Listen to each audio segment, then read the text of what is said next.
Hello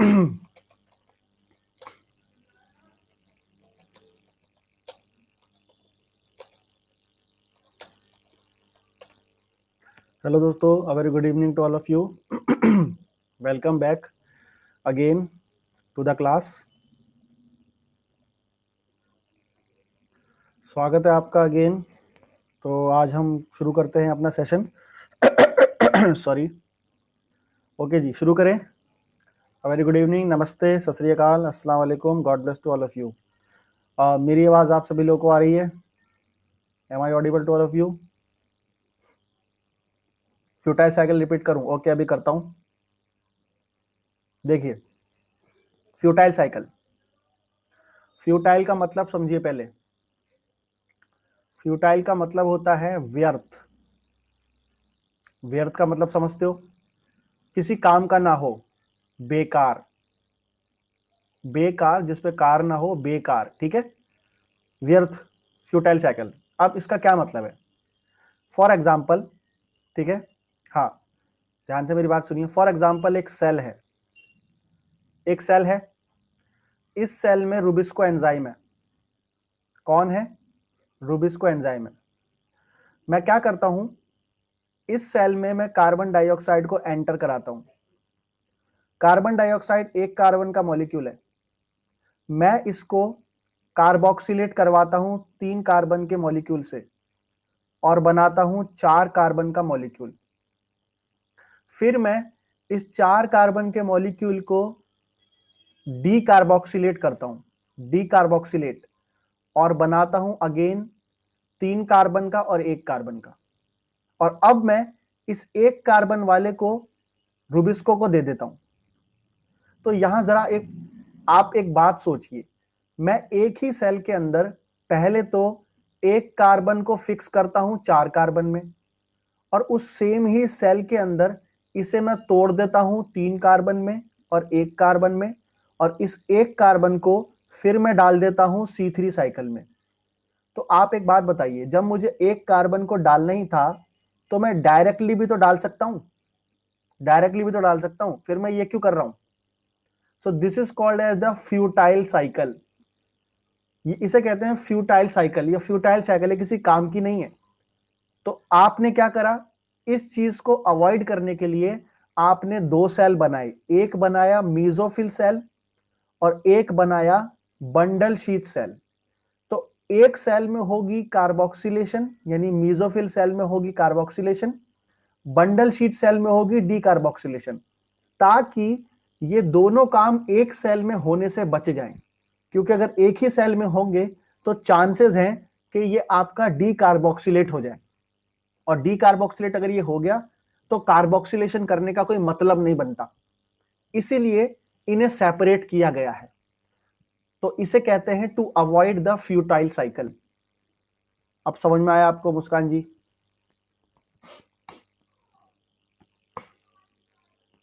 समझे आप futile cycle का मतलब? ओके, बहुत बहुत धन्यवाद। चलिए, हमने ये सवाल कर लिया था। आई होप आपको ये समझ में आ गया होगा।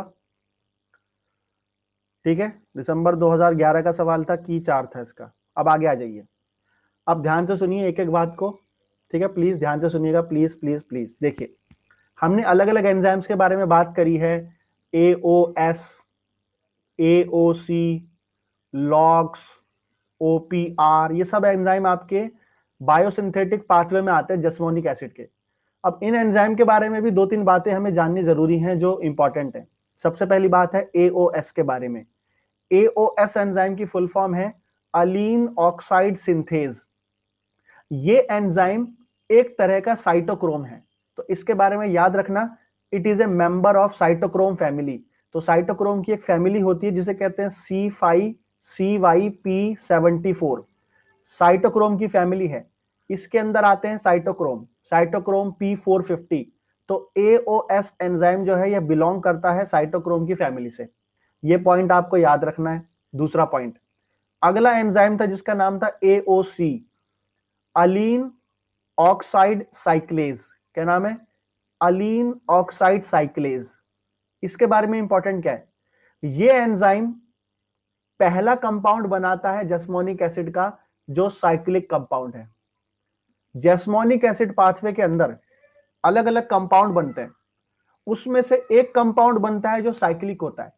तो पहला साइक्लिक कंपाउंड जो बनाया जाता है जैस्मोनिक एसिड पाथवे में, वो ये एंजाइम बनाता है जिसका नाम है AOC। तो इसके बारे में ये पॉइंट याद रखना है पार्ट बी का, ठीक है। और वो साइक्लिक कंपाउंड है OPDA, 12 oxo phyto dienoic acid. It is the first cyclic compound in the jasmonic acid biosynthetic pathway. ये दो इंपॉर्टेंट पॉइंट आपको याद होने चाहिए। अगली बात, ये जो साइक्लिक कंपाउंड है OPDA, इसके अंदर भी दो कायरल कार्बन हैं। तो दो कायरल कार्बन का मतलब है ये आपके बनाएगा 4 possible stereo isomers by the formula of 2 की power n, the van Hoff factor. Clear? तो ये तो मैंने आपको पहले भी बता दिया था। जैस्मोनिक एसिड के बारे में हमने काफी कुछ पढ़ा है। अब आगे चलिए, देखिए जैस्मोनिक एसिड बनता है एक पाथवे के द्वारा जिसका नाम था ऑक्टाडेकेनोइक पाथवे, ठीक है। लेकिन जैस्मोनिक एसिड एक और पाथवे से बन सकता है, उस पाथवे का नाम है हेक्साडेकेनोइक एसिड पाथवे। हेक्सा का मतलब है 16, 6 कार्बन, 16 कार्बन। तो जैस्मोनिक एसिड दो पाथवे से बन सकता है, एक है ऑक्टाडेकेनोइक पाथवे, दूसरा है हेक्साडेकेनोइक पाथवे। दोनों पाथवे से बन सकता है, ध्यान रखना, भूलना मत। 18 कार्बन से भी बन सकता है ये, और 16 कार्बन से ही बन सकता है, दोनों से बन सकता है। तो इसका पाथवे दिखा रहा था मैं आपको, अब आपको ले चलता हूं हमें, ये रहा, ठीक है। ये है वो पाथवे जिसकी मैं बात कर रहा था। You can see octadecanoid pathway, hexadecanoid pathway. Octadecanoid pathway में आपके 18 कार्बन, 13 डबल बॉन्ड है। इसमें एंजाइम यूज होते हैं लॉक्स, AOS और AOC। इसके अंदर अभी तक पता नहीं है कौन से एंजाइम है, क्वेश्चन मार्क लगा हुआ है। हेक्साडेकेनोइक, हेक्साडेकेनोइक पाथवे पुअरली अंडरस्टूड है, अभी पूरी तरह अंडरस्टूड नहीं हुआ है। लेकिन इन दोनों पाथवे में कंपाउंड बनते हैं वो सिमिलर हैं। वो सिमिलर कंपाउंड है OBDA। तो OPDA नाम का कंपाउंड दोनों में सिमिलर होता है। एक में होता है OPDA, एक में होता है DNOPDA। ये आपके केमिस्ट्री के कुछ नेम्स होते हैं। तो ये है आपका साइक्लोपेंटेनॉन्स। इसके बाद आपका ये जाता है आगे, और फिर पाथवे वही चलता है जो आपका नॉर्मल पाथवे है, बीटा ऑक्सीडेशन होती है, और बीटा ऑक्सीडेशन होने के बाद आपका जैस्मोनिक एसिड बनता है। तो आपको ये याद रखना है, जैस्मोनिक एसिड 18 कार्बन के कंपाउंड से ही बन सकता है और 16 से ही बन सकता है, दोनों के दोनों लिपिड है, लेकिन ज्यादातर बनता है 18 से। ठीक है, चलिए ये बात भी आपको समझा दी मैंने। अब आगे चलते हैं, अब अगले टॉपिक पे आते हैं। अगले टॉपिक का नाम है आपका प्लांट डिफेंस। हम प्लांट डिफेंस के बारे में कुछ चर्चा करते हैं। ये टॉपिक खत्म हो जाएगा, इसके खत्म होने के बाद मैं DC स्टार्ट कर दूंगा, जिसमें मैं MCQ लेकर आऊंगा आपके सामने, ठीक है। तो ध्यान से सुनने एक एक बात को। तो प्लांट डिफेंस, देखिए प्लांट जो है उनके पास कोई इम्यून सिस्टम नहीं होता, जैसे हमारे अंदर इम्यून सिस्टम है प्रॉपर, ऐसा नहीं होता इनके अंदर। लेकिन ये इसके होने ना होने के बावजूद भी, इम्यून सिस्टम के ना होने के बावजूद भी बहुत अच्छे से अपने आप को रेसिस्टेंट कर पाते हैं ये पैथोजन से। बिल्कुल ऐसे कर पाते हैं जैसे हम लोग करते हैं, बट इनके पास इम्यून सिस्टम नहीं है। तो ये कौन कौन से पैथोजन से रेसिस्ट कर सकते हैं? ऑलमोस्ट ऑल पैथोजन से रेसिस्ट कर सकते हैं ये। कुछ के एग्जाम्पल है fungi, bacteria, viruses, nematodes, etcetera etcetera, सबसे रेसिस्टेंट अपने आप को कर सकते हैं ये। प्लांट के अंदर कुछ कंपाउंड ऐसे होते हैं जो पैथोजन के अटैक से पहले बनते हैं, उन्हें बोलते हैं सेकेंडरी मेटाबोलाइट्स। तो प्लांट सेकेंडरी मेटाबोलाइट ऐसे कंपाउंड होते हैं जो पैथोजन के अटैक से पहले बनते हैं। तो आप ये कह सकते हो plant secondary metabolite are analogous to the innate immune system of the animal. समझ में आ रही बात? तो उसके एग्जाम्पल हैं जैसे सैपोनिन। सैपोनिन नाम का जो कंपाउंड है ये पैथोजन के अटैक से पहले बन जाता है ताकि ये पहले से तैयार रहे। लेकिन कुछ ऐसे कंपाउंड हैं जो आपके पैथोजन के अटैक के बाद बनते हैं। तो जो पैथोजन के अटैक के बाद कंपाउंड बनते हैं उनमें से एक का एग्जांपल है द प्रोटीनेज इनहिबिटर, जिनके बारे में मैंने भी बताया था। ये कंपाउंड आपके अटैक के बाद बनते हैं। और पैथोजन के अटैक होने के बाद जो रेस्पॉन्स प्लांट देता है उसको एक नाम दिया गया है, उसे कहते हैं hyper sensitive response. Hyper sensitive response क्या है? पैथोजन के अटैक होने के बाद जो प्लांट रेस्पॉन्स देता है उसे कहते हैं हाइपर सेंसिटिव रेस्पॉन्स। ये आपको याद रखनी है बात पार्ट बी के लिए, ठीक है। आई होप समझ में आया होगा ये? आगे चलो, अब बात करते हैं हाइपर सेंसिटिव रेस्पॉन्स की। ये हाइपर सेंसिटिव रेस्पॉन्स होता क्या है? देखिए, हाइपर सेंसिटिव रेस्पॉन्स में क्या होता है, सपोज करिए लीफ है ये, this is the leaf. Leaf के अंदर मैं इस वाले एरिया को जूम करता हूं, जूम इन करता हूं। जब मैं इस एरिया को जूम इन करूंगा तो मुझे यहां सेल्स दिखेंगे, ये रहे, सेल्स का ग्रुप है। फॉर एग्जाम्पल ये सेल्स का ग्रुप बनाया, बना दिया, पहले बना लूं मैं, 1 सेकेंड, ये बनाया मैंने, ठीक है। अब सपोज करो कोई वायरस आता है, सपोज करो कोई फाज, कोई वायरस आपका अटैक करता है, और वो अटैक किसी एक सेल पे करता है। फॉर एग्जाम्पल इसने इस सेल पे अटैक करा। जब ये इस सेल पे अटैक करेगा, इस सेल को करेगा डैमेज। डैमेज करने के बाद ये जो वायरस है ये कोशिश करेगा दूसरे सेल पर भी जाए, लेकिन यहां पे प्लांट क्या करेगा, अपना हाइपर सेंसिटिव रेस्पॉन्स देगा, एचएसआर। एचएसआर में प्लांट क्या करता है, प्रोग्राम सेल डेथ करता है। प्रोग्राम सेल डेथ करता है, किसकी प्रोग्राम सेल डेथ करता है, जो सेल इन्फेक्ट हुआ है इसके जो चारों तरफ सेल हैं इन सबको मरवा देता है। Programme cell death, programme cell death, programme cell death, PCD, PCD. आसपास के कुछ सेल्स को मरवा देगा जो सराउंड किए हुए हैं इन्फेक्टेड सेल्स को। ऐसा क्यों करता है प्लांट? प्लांट ऐसा इसलिए करता है ताकि जो न्यूट्रिशन है वो खत्म हो जाए, जो सेल्स के अंदर न्यूट्रिशन है वो खत्म हो जाए, और जो पैथोजन है उसे खाने को कुछ ना मिल पाए, वो जा ना पाए। क्योंकि जो पैथोजन है वो one cell to another cell move करता है, चाहे वो वायरस हो या बैक्टीरिया हो। तो अगर आप आसपास के सेल्स को मरवा दोगे, खत्म कर दोगे, तो न्यूट्रिशन खत्म हो जाएगा, there will be deprivation of the nutrition, और एज अ रिजल्ट पैथोजन के पास कोई चारा नहीं रहेगा, उसे भी खत्म होना पड़ेगा। This is called as the HSR, hyper sensitive response. समझ में आया? कोई दिक्कत किसी को यहां पे? ठीक है, तो इसका हम आपको पूरा फ्लो चार्ट दिखाते हैं, अब पूरा फिगर वगैरह समझाते हैं आपको, ठीक है। देखिए, अब दोबारा सुनिए मेरी बात, जो मैंने आपको बताई उसे मैं एक फॉर्म में, एक वे में बताता हूं। देखो, अगर कोई पैथोजन इन्फेक्ट करता है किसी एक सेल को, तो उस सेल के इमीडिएट सराउंडिंग में, उस सेल के चारों तरफ जो सेल हैं वो रैपिडली मरने लगते हैं, उनके अंदर न्यूट्रिशन खत्म होने लगता है, और पैथोजन न्यूट्रिशन की कमी से खत्म हो जाता है, और इससे पैथोजन का स्प्रेड रुक जाता है। इसे कहते हैं hyper sensitive response. You can C in this image, ये एक लीफ थी, इस लीफ पे वायरस का अटैक हुआ है, मैंने इसे जूम इन किया, वायरस आपका किसी एक सेल पर आया, सेल पर आने के बाद हाइपर सेंसिटिव रेस्पॉन्स आया, और बाकी के सेल आपके प्रोग्राम सेल डेथ में चले गए, ठीक है, मर गए वो, जिससे आपका पैथोजन का जो इन्फेक्शन था वो स्टॉप हो गया। You can C in this figure schematic representation, ये लीफ है, this is the leaf. Leaf के अंदर एक एरिया को जूम इन किया है, और यहां देखिए वायरसेस बैठे हुए हैं, ये रहा वायरसेस, ये रहा, ठीक है, एडिनो वायरस जो भी है ये, और वायरसेस के आसपास के सेल्स पीले पड़ गए, पीले पड़ गए, धब्बा पड़ गए इस पे, और ये आपका हाइपर सेंसिटिव रेस्पॉन्स होता है। तो जो लीफ होती है आपकी, लीफ के ऊपर कभी कभार इस तरह के स्पॉट्स नजर आते हैं, ऐसे स्पॉट्स नजर आते हैं, तो ये स्पॉट्स होते हैं आपके हाइपर सेंसिटिव रेस्पॉन्स के स्पॉट्स, ठीक है। अभी आपको दिखाऊंगा मैं स्पॉट्स वो, ठीक है, अभी दिखाएंगे।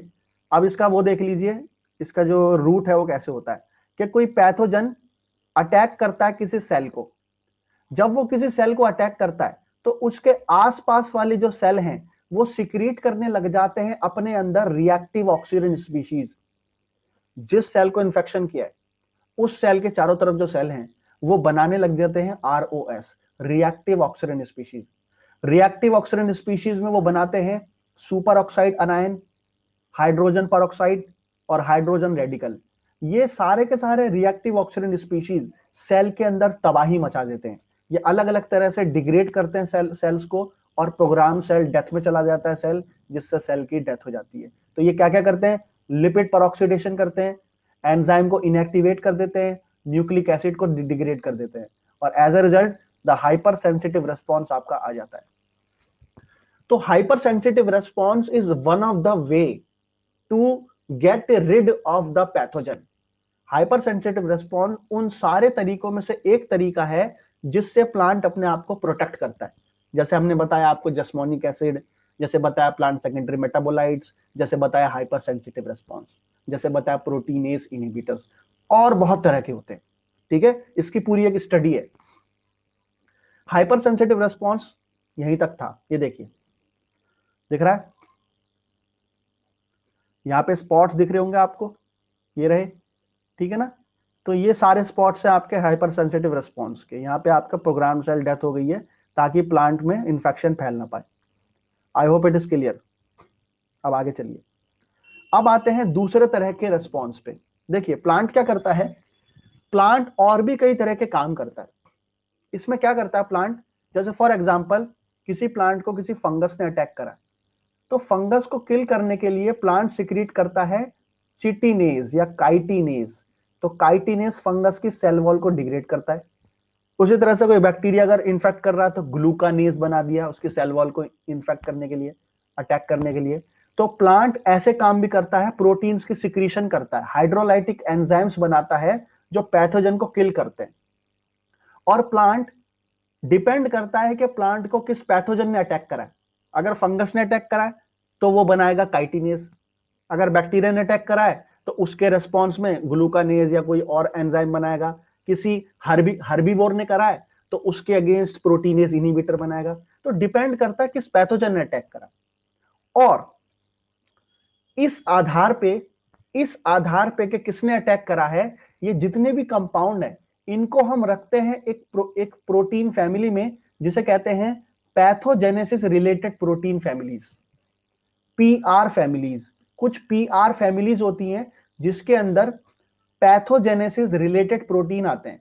पैथोजेनेसिस मतलब जो पैथोजन है उससे संबंधित कोई प्रोटीन, और इसकी अलग अलग फैमिली होती हैं। For example PR1, PR2, PR3 dot dot dot dot dot and so on. तो पूरी लंबी लिस्ट है ये, समझ में आ रहा है? आपको मैं लिस्ट दिखाता हूं, ठीक है।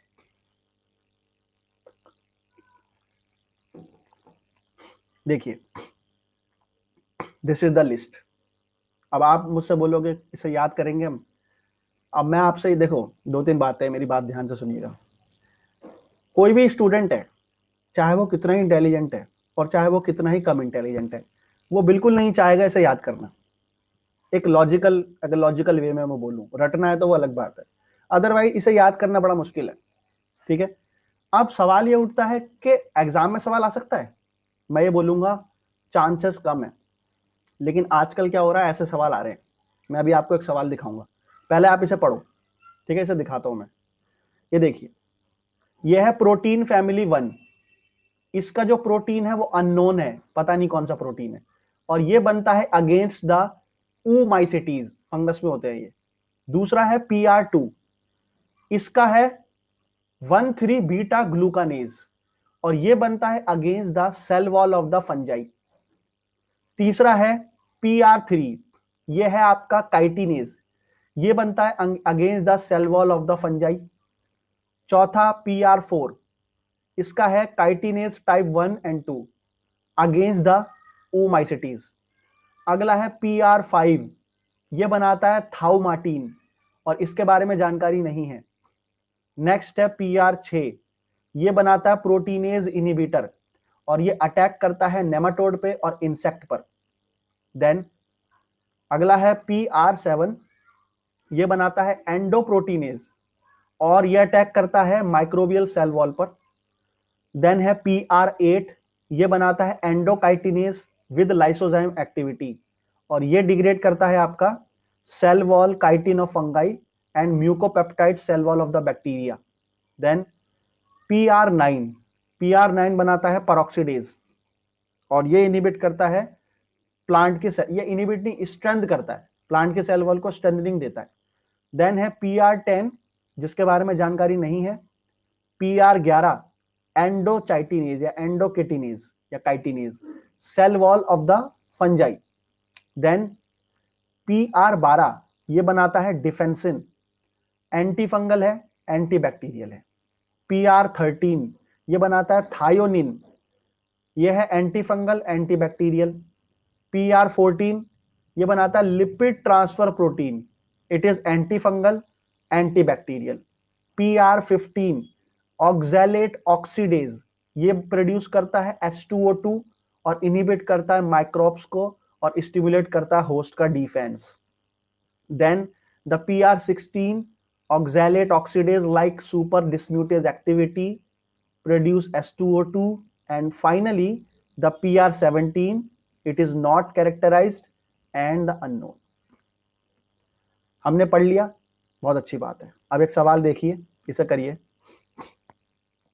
इसे ये अभी आया आपका एग्जाम में, अभी जो आपने दिया जून 2020 का।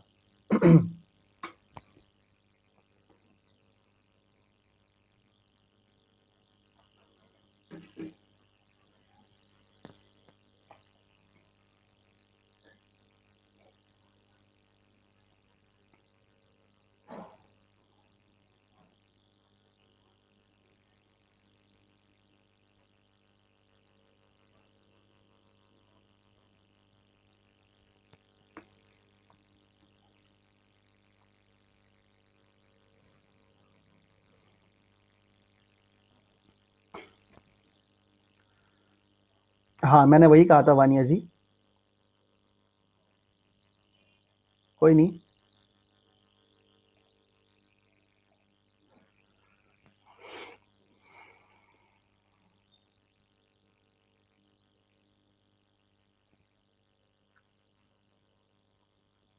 एग्जाम में कुछ क्वेश्चन ऐसे होते हैं जो हमें छोड़ने होते हैं, हो सकता है ये उनमें से एक हो, क्योंकि इतनी लंबी लिस्ट है इसकी।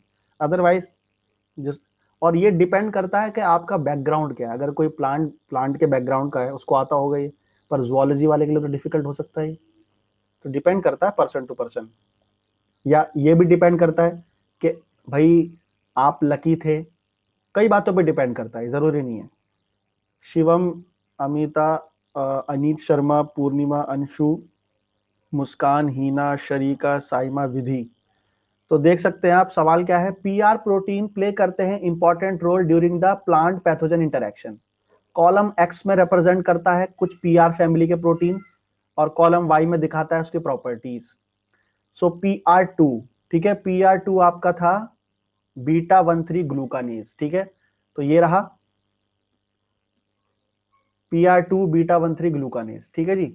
और आपका था PR5, ये था आपका थाउमार्टिन, तो PR5 ये रहा PR5, दिस इज द थाउमार्टिन। ऐसा लग रहा है यहीं से इन्होंने निकाला इसको। अगला क्या है, PR12, ये है डिफेंसिन का, PR12 ये रहा डिफेंसिन, ठीक है जी। और PR14 ये है आपका लिपिड ट्रांसफर प्रोटीन, और PR14 ये रहा लिपिड ट्रांसफर प्रोटीन, ठीक है जी। तो ये थी कहानी, आगे चलते हैं। तो आंसर क्या है आपका, ठीक है, आंसर 3 है। देखिए ये आपको स्टैंडर्ड बुक में नहीं मिलेगा, जो आप प्लांट फिजियोलॉजी की किताब पढ़ते हो, तेज और जीजर हो गई या और कोई, उनमें नहीं मिलेगा ये मिलेगा टॉपिक स्पेसिफिक किताबों में। टॉपिक स्पेसिफिक किताब का मतलब है कि अगर मैं सिर्फ प्लांट हार्मोन की कोई किताब पढ़ूं जिसमें बस प्लांट हार्मोन के बारे में लिखा है, वहां मिलेंगी ये चीजें। समझ में आ रही बात? तो आपका 2020 की 3। अब आते हैं आगे, ठीक है। अगला है आपका फाइटोएलेक्सिन्स, इनके बारे में पढ़ते हैं। फाइटोएलेक्सिन वेरी वेरी इंपॉर्टेंट। फाइटोएलेक्सिन ये कौन है? देखिए फाइटोएलेक्सिन आपके प्लांट सेकेंडरी मेटाबोलाइट्स हैं, सेकेंडरी मेटाबोलाइट है, ठीक है। और ये आपके सिक्रीट किए जाते हैं पैथोजन के द्वारा, मतलब पैथोजन नहीं बनाता इन्हें, प्लांट बनाता है, लेकिन जब पैथोजन अटैक करता है तब बनते हैं। खास तरह के सेकेंडरी मेटाबोलाइट है, ठीक है। तो phytoalexin chemically they are very heterogeneous, heterogeneous मतलब अलग अलग तरह के होते हैं। They are the secondary metabolite, और ये सिंथेसाइज होते हैं इन्फेक्शन के बाद, जब इन्फेक्शन आता तब बनते हैं। फाइटोलेक्सिन के बारे में अभी तक कुछ ही प्लांट फैमिलीज में स्टडी किया है, हालांकि ये बहुत फैमिलीज में पाया जाता है, लेकिन जो प्रोमिनेंट है, जो आपके सबसे ज्यादा कॉमन है, उनके बारे में बात करेंगे। वो है दो तरह के, एक है आइसोफ्लेवोनॉइड, दूसरा है सेस्क्विटर्पीन्स। आइसोफ्लेवोनॉइड कॉमनली मिलते हैं लेग्यूम प्लांट्स में, जो लेग्यूम फैमिली होती है लेग्यूमिनेशी, उनके अंदर पाए जाते हैं। इनका एग्जाम्पल है द मेडिकार्पिन। मेडिकार्पिन मिलता है फाइटोलैक्सिन, और ये सिक्रीट होता है अल्फा अल्फा से। अगला है आपका ग्लाइसियोलिन, ग्लाइसियोलिन 1, ये बनता है सोयाबीन वाले प्लांट में। देन अगला है सेस्क्विटर्पिन, सेस्क्विटर्पिन आपका मिलता है पोटैटो की फैमिली में, जो पोटैटो के प्लांट है उनकी फैमिली में सिक्रीट होता है ये। और इसका एग्जाम्पल है रिशिटिन, रिशिटिन एक एग्जाम्पल है जो पोटैटो और टोमेटो की फैमिली में बनता है, रिशिटिन।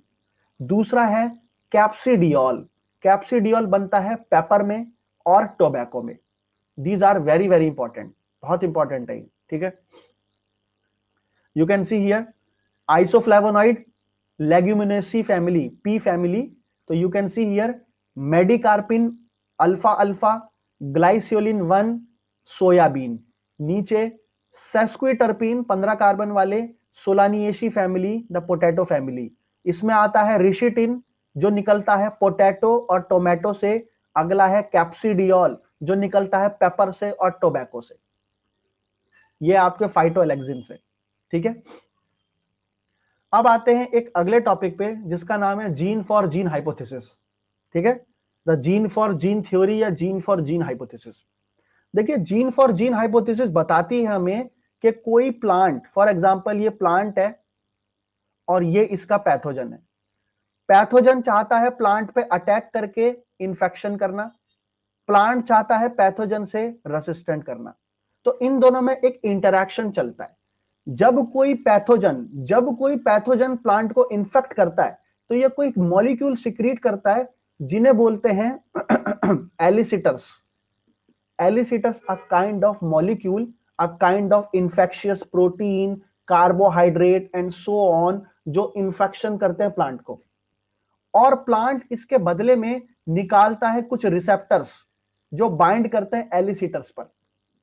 समझ में आ रही बात मेरी? तो प्लांट बनाता है रिसेप्टर और पैथोजन बनाता है एलिसिटर। रिसेप्टर और एलिसिटर में होती है इंटरैक्शन, और इनकी इंटरैक्शन ये तय करती है कि रेसिस्टेंस होगी या इंफेक्शन होगा। इतनी बात आपने मेरी सुनी है अभी? आई होप इतनी बात सुनी होगी, ठीक है। आगे चलते हैं, अब ध्यान से सुनिएगा।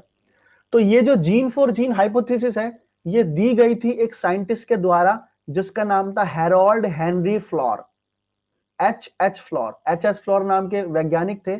उन्होंने इसके बारे में बताया था। तो इन्होंने ये बताया था कि जो इनहेरिटेंस होता है, इनहेरिटेंस का मतलब है जीन्स, जो जीन्स होते हैं रेसिस्टेंस के प्लांट के अंदर और पैरासाइट के अंदर जो डिजीज करते हैं, उनमें मैचिंग होती है। दोनों एक दूसरे के जैसे ताला और चाबी ऐसा होता है, ठीक है। तो दोनों के अंदर बिल्कुल मैचिंग चलती है और फिर आपका उसके वजह से रेसिस्टेंस और इंफेक्शन आता है। तो आइए देखते हैं वो मैचिंग किस तरह की है, ठीक है। देखिए ये वो पर्सन थे जिन्होंने जीन फॉर जीन का कंसेप्ट दिया था, ठीक है। इन्होंने कहा था for each resistance gene, her resistance gene के लिए प्लांट के अंदर जो रेसिस्टेंस जीन है उसका एक कॉरेस्पॉन्डिंग जीन मिलता है पैथोजन के अंदर। कि एक प्लांट अपना रेसिस्टेंस का जीन लाएगा तो एक पैथोजन अपना इंफेक्शन का जीन लाएगा और दोनों में बाइंडिंग होगी। दोनों की बाइंडिंग ये तय करेगी कि इंफेक्शन होगा या रेसिस्टेंस होगा, ठीक है। तो ये इसका बताया गया था एच फ्लोर के द्वारा। हाँ बिल्कुल, इसका को एवोल्यूशन का भी एंगल इसमें आता है, बिल्कुल आता है, ठीक है। लेकिन हम इसे यहाँ पे जीन्स के लेवल पे बात कर रहे हैं। तो अब ध्यान से सुनिएगा बात, यहां पे कंफ्यूजन होती है। देखो प्लांट के अंदर होता है जीन जिसे कहते हैं आर जीन, और पैथोजन के अंदर जीन होता है जिसे कहते हैं, यहां मैं पैथो लिख देता हूं, एवीआर जीन। एवीआर का मतलब है ए विरुलेंस जीन। ये ए विरुलेंस जीन पैथोजन में एक्सप्रेस होता है, पैथोजन या पैरासाइट, और प्लांट में एक्सप्रेस होता है रेसिस्टेंस जीन। ये प्लांट में एक्सप्रेस होता है। रेसिस्टेंस जीन जो होते हैं ये एक तरह के रिसेप्टर्स होते हैं जो बाइंड करते हैं प्लांट के एवीआर जीन के प्रोडक्ट पर, और एवीआर जीन का प्रोडक्ट होता है इंफेक्शियस प्रोटीन्स, इंफेक्शियस फैक्टर, जिन्हें कहते हैं एलिसिटर्स। इन्हें कॉमनली बोला गया है एलिसिटर्स। एलिसिटर में क्या क्या आता है? एलिसिटर में आता है प्रोटीन्स, इसमें आते हैं पेप्टाइड्स, इसमें आते हैं स्टीरॉल, इसमें आते हैं पॉलीसैकेराइड के फ्रेगमेंट्स, इसमें आते हैं सेल वॉल, इसमें आते हैं मेम्ब्रेन। यानी पैथोजन का कोई भी वो हिस्सा जो डिजीज करे प्लांट में, उसे मैं बोलूंगा एलिसिटर।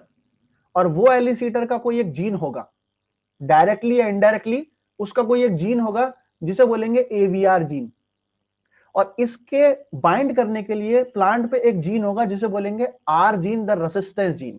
ठीक है, अभी तक हमने इतनी बात पढ़ी है, बस अभी सिर्फ हमने इतना पढ़ा है, इसके अलावा कुछ नहीं पढ़ा। ये देखिए, यहां पे देखिए, ये आपका प्लांट है, दिस इज द प्लांट, और ये नीचे कौन है, ये पैथोजन है। पैथोजन बनाता है एवीआर जीन, एवीआर जीन, जिससे बनते हैं एवीआर प्रोटीन। ये रहे एवीआर प्रोटीन। एवीआर प्रोटीन की शेप देखिए, ऐसी शेप है, ठीक है, इस तरह की शेप है एवीआर की। और आर जीन निकलता है प्लांट से, जिससे बनता है आर प्रोटीन।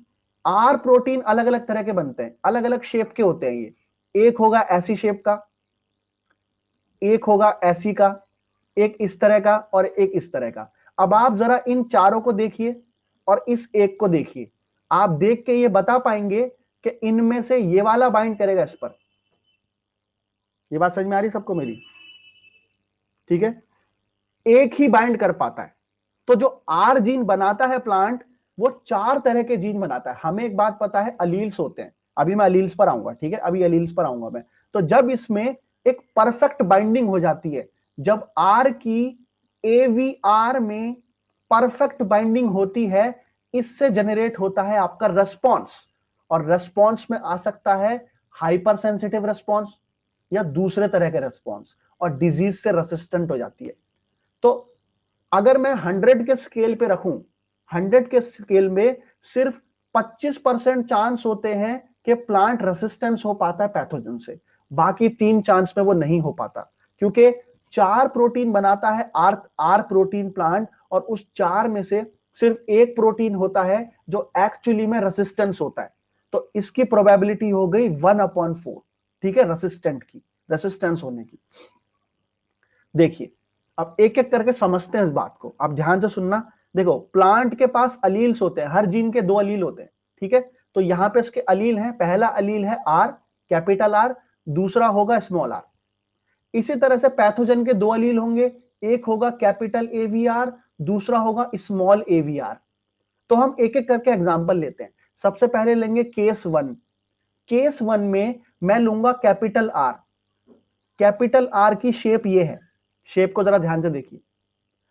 पैथोजन का मैं जीन ले रहा हूं कैपिटल एवीआर, उसकी शेप ये है। दोनों के दोनों लॉक और की के जैसे दिख रहे हैं मेरे को। तो जब दोनों बाइंड करेंगे, रेसिस्टेंस आ जाएगा, डिजीज नहीं होगी। समझ में आ रही बात? बिल्कुल लॉक और की हो गए, रेसिस्टेंस, नो डिजीज। अब आते हैं अगले केस पे। सेकंड केस पे प्लांट का है कैपिटल आर। कैपिटल आर में है शेप ये वाली जो दिख रही है आपको। पैथोजन का है स्मॉल एवीआर, और एवीआर की शेप ऐसी है, ठीक है, इस तरह की शेप है, ऐसी, ठीक है। यहां मैंने ये एक लाइन खींची है, ऐसी शेप है। आप एक बात बताओ, क्या इस पे बाइंड कर पाएगा? कोई भी देख के बता देगा नहीं करेगा, ठीक है। तो इसमें आपकी परफेक्ट बाइंडिंग नहीं होगी, तो this is the susceptible, this is the disease condition, disease आएगी यहां पे। अब लेते हैं केस 3। केस 3 में लेता हूं मैं स्मॉल आर। स्मॉल आर में शेप हो गई गोल, कैपिटल आर में कैसी थी? ऐसी नुकीली। बट पैथोजन मैंने लिया है कैपिटल वाला, तो यू कैन सी हियर, ये वाली शेप इसमें बाइंड नहीं कर सकती, अगेन बाइंड नहीं होगा, डिजीज आ जाएगी। केस 4। केस 4 में दोनों स्मॉल हैं, स्मॉल आर और एवीआर। स्मॉल आर था गोल और एवीआर था इस तरह का, ऐसा, ये बाइंड नहीं कर सकता। तो इस कंडीशन में भी आपकी डिजीज आ जाएगी। तो out of the 100%, there are only 25% chance in which the plant become resistant to the pathogen. The probability is the 1/4। अब आप इमेजिन कर सकते हैं सवाल कैसे भी पूछ सकता है वो, ठीक है। ये टेबल देख लीजिए, टेबल को समझ लीजिए आप, एग्जाम में टेबल आ सकती है, ये रही टेबल, ठीक है। इसे कहते हैं जीन फॉर जीन हाइपोथेसिस या gene for gene plant immunity. तो प्लांट इम्यूनिटी में यहां पे दिए हैं रेसिस्टेंस के जीन प्लांट के, कैपिटल आर स्मॉल आर। यहां पे दिए हैं इफेक्टर जीन, एवीआर, एवीआर है ये, तो कैपिटल है स्मॉल है। तो रेसिस्टेंस आएगा जब दोनों कैपिटल होंगे, रेसिस्टेंस आ रहा है, अदरवाइज डिजीज डिजीज डिजीज। नीचे आइए, you can see here bacteria के पास, ठीक है, कैपिटल है स्मॉल है, और प्लांट के पास रेसिस्टेंस। तो रेसिस्टेंस आपका कहां आ रहा है, परफेक्ट बाइंडिंग हो रही है जहां, दूसरे में नहीं हो रही, यहां नहीं हो रही और यहां नहीं हो रही। तो दिस इज द वो जीन फॉर जीन हाइपोथेसिस जो एच फ्लोर ने दी थी। इसके ऊपर गेट में सवाल आ चुका है, मैं लेके आऊंगा सवाल आपके पास, मुझे मिला नहीं वो। समझ में आ रहा है अब तक का सब? क्या कोई ऐसा है इसको नहीं समझ में आ रहा? आसान है ये, ठीक है। अब चलते हैं फाइनल एक और इम्यून सिस्टम पे प्लांट के, जिसे कहते हैं सार। सार की फुल फॉर्म है सिस्टमिक एक्वायर्ड रेसिस्टेंस। सिस्टमिक, इसका पहले नाम समझो। सिस्टमिक का मतलब है पूरा सिस्टम, एक्वायर्ड का मतलब है जैसे एड्स है आपका, acquired immuno deficiency syndrome, acquired करता है प्लांट इसे, और रेसिस्टेंस है ये। तो ये एक तरह का ऐसा रिस्पॉन्स है जिसमें प्लांट अपने पूरी बॉडी को रेसिस्टेंट कर देता है। कि भाई सपोज करो प्लांट के किसी छोटे से पत्ते पे इंफेक्शन हुआ, तो उस पत्ते पे इंफेक्शन होने से प्लांट ने एक ऐसा रेस्पॉन्स दिया जिससे पूरे के पूरे प्लांट में रेसिस्टेंस आ गया, इसे कहते हैं सार। और सिर्फ प्लांट में ही नहीं, आसपास के जो प्लांट होंगे ना उसमें भी आ जाएगा, तो इम्यूनिटी जनरेट हो जाएगी अक्रॉस द प्लांट जो आसपास खड़े हैं, इसे कहते हैं सार। नहीं, दोनों स्मॉल में नहीं होगा, हमेशा दोनों कैपिटल होंगे। लिटरेचर में तो यही टर्मिनोलॉजी यूज की गई है कि दोनों कैपिटल होने चाहिए, ठीक है, हर जगह यही यूज होता है, दोनों कैपिटल दोनों स्मॉल होगा तो नहीं होगा, ठीक है, एक तरह का वो बनाया गया है कन्वेंशन। देखिए, सार का मतलब आप समझ गए होंगे जो मैंने बोला। तो इसको हम समझते हैं और थोड़ा भाषा में और हमारे वर्ड में, कि भाई अगर कोई प्लांट है, कोई प्लांट किसी इन्फेक्शन को सर्वाइव करता है, ठीक है, किसी पैथोजन से किसी इन्फेक्शन को सर्वाइव करता है, तो वो इंक्रीज करता है रेसिस्टेंस अपनी पूरी बॉडी में, इसे कहते हैं सिस्टमिक एक्वायर्ड रेसिस्टेंस। और इसमें जो आपका प्लांट का हार्मोन है वो है सैलिसाइलिक एसिड। तो this is the SA, salicylic acid आपका इन्वॉल्व होता है इस रेस्पॉन्स में। तो याद रखना कौन सा का इन्वॉल्व हो रहा है। This is the structure of salicylic acid, जो हमें कभी याद नहीं रखना, सिर्फ दिखाने के लिए था आपको, ठीक है। तो ये आपका सैलिसाइलिक एसिड है। अब इसका पूरा वो देखते हैं पाथवे कैसे चलता है, बहुत आसान है, कुछ नहीं है। होता क्या है कि जब किसी प्लांट को कोई इंफेक्शन होता है, कोई भी इंफेक्शन हो गया किसी के पैथोजन का, तो एक्यूमुलेशन होने लगता है सैलिसाइलिक एसिड उस इंफेक्शन की जगह पर। और सैलिसाइलिक एसिड के साथ साथ एक और कंपाउंड बनता है जिसका नाम है मिथाइल सैलिसाइलिक एसिड। दो बनते हैं, सैलिसाइलिक एसिड और methyl salicylic acid. Salicylic acid जो है वो प्लांट के अंदर ट्रैवल करता है, एक जगह से दूसरी जगह ट्रैवल करता है। लेकिन जो मिथाइल सैलिसाइलिक एसिड है, it is a volatile compound. Volatile का मतलब है ये आपका हवा में भी उड़ जाता है, तो ये आसपास के प्लांट को भी रेजिस्टेंस कर सकता है। तो मिथाइल सैलिसाइलिक एसिड जो है इट इज अ वोलाटाइल, और ये ट्रांसमिट हो सकता है दूर दूर के पार्ट्स पर, ठीक है, और नेबर्स पर भी आपका ट्रांसपोर्ट हो सकता है। तो इस तरह से ये आपका रेजिस्टेंस प्रोवाइड करवाता है दूसरे प्लांट में भी। तो ये आपका था आर जीन का चक्कर जो बताया था मैंने, आर और AVR। तो ये देख लीजिए फाइनल फिगर है ये रहा पैथोजन। पैथोजन ने एलिसिटर बनाया, एलिसिटर आया था AVR जीन से, AVR जीन से आके यहां बाइंड करा ये आपका आर जीन पर। बाइंडिंग होने से अलग अलग तरह के रेस्पॉन्स आते हैं, क्या क्या आते हैं, hyper sensitive response, phytoalexin biosynthesis, lignin biosynthesis, salicylic acid biosynthesis, hydrolytic enzymes biosynthesis, और सिस्टमिक एक्वायर्ड रेसिस्टेंस। कहने का मतलब ये है सारे सब कुछ सारा काम होता है कि अगर किसी पैथोजन ने अटैक करा, सारे पाथवे एक्टिवेट हो जाते हैं, और हर पाथवे का काम करने का तरीका अलग है, जिसके बारे में हमने अभी चर्चा करी है। हाइपर सेंसिटिव हो गया, फाइटोलेक्सिन हो गया, लिग्निन हो गया, प्लांट सेकेंडरी मेटाबोलाइट्स हो गए, सैलिसाइलिक हो गए, हाइड्रोलाइटिक एंजाइम्स हो गए, प्रोटीनेज इनहिबिटर्स हो गए, RIPs हो गए, एंड सो ऑन, ठीक है। तो यू कैन सी इस फिगर में सारी चीजें क्लियर है, अब तक के फिगर जो थी फाइनल।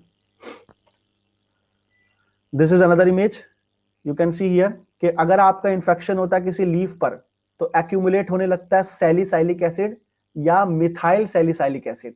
तो मिथाइल सैलिसाइलिक एसिड एयरबॉर्न है, दूसरे प्लांट पर चला जाता है, और ये वाला आपका ट्रांसमिट होने लगता है प्लांट के अंदर वस्कुलर सिस्टम के द्वारा, और सिस्टमिक एक्वायर्ड रेजिस्टेंस देता है। तो दोनों के अंदर भी डिफरेंस मैंने आपको समझा दिया।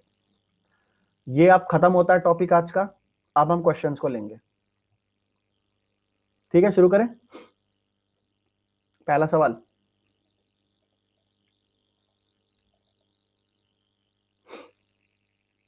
पहला सवाल है ये।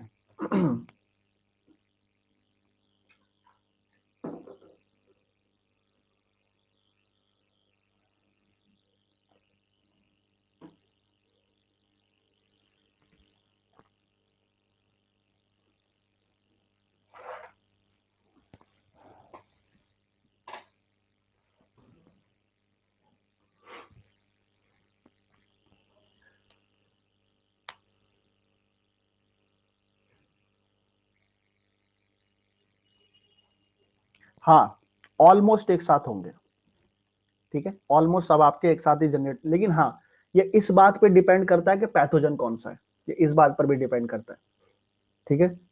और एक और चीज है, अंडर द नेचुरल कंडीशन कभी भी प्लांट पे कोई एक पैथोजन अटैक नहीं करता, प्लांट पे हजारों पैथोजन एक साथ अटैक करते हैं हर बार नेचुरल कंडीशन में। तो नेचुरल कंडीशन में सारे काम होते हैं, वो हम इनको अलग अलग पढ़ते हैं।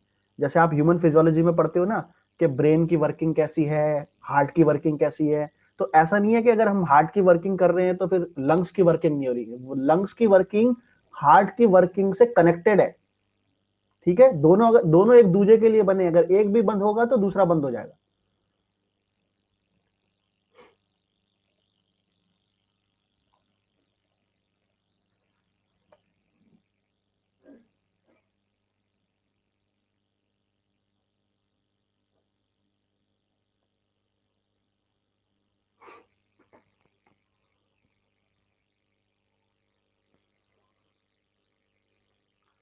यहां पर आंसर आ रहा है ऑप्शन 5, क्लोरोप्लास्ट डाइमॉर्फिज्म।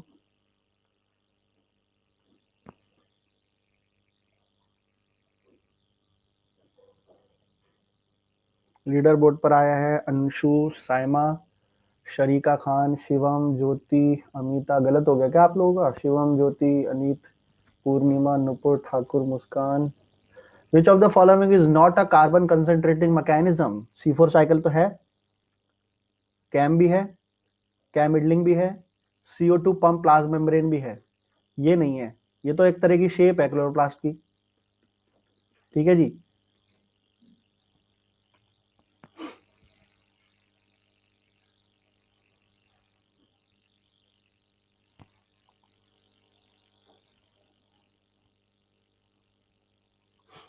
और आई एम वेरी सॉरी, आपका न्यू ईयर खराब कर रहा हूं मैं आज क्लास लेके, मुझे माफ कीजिएगा।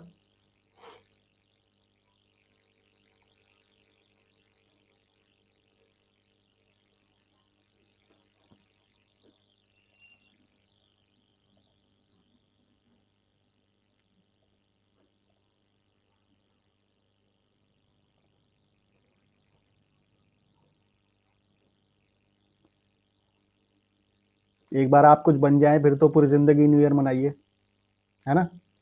अभी आप मेहनत कीजिए दबा के, जब आप किसी ऊंचे मुकाम पे पहुंच जाएंगे इंशाल्लाह, किसी बहुत बड़े मुकाम पे, उसके बाद जितना मर्जी एंजॉय करिए।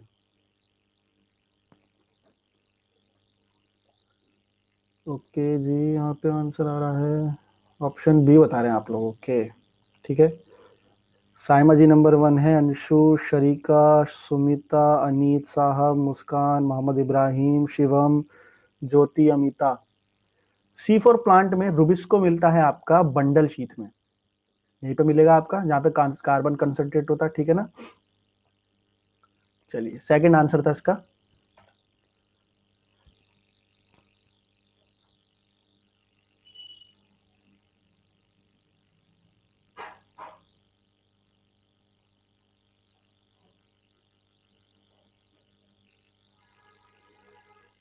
जी बिल्कुल बिल्कुल सुमिता जी, हम सभी लोगों की दुआएं आपके साथ है, पूरी अन अकेडमी की फैमिली की हम सभी लोगों की दुआएं आपके साथ है।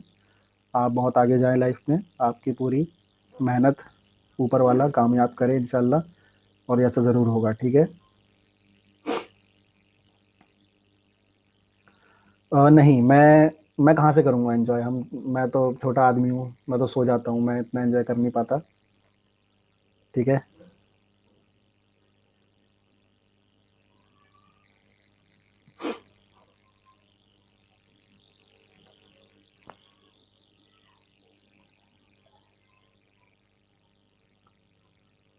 चलिए,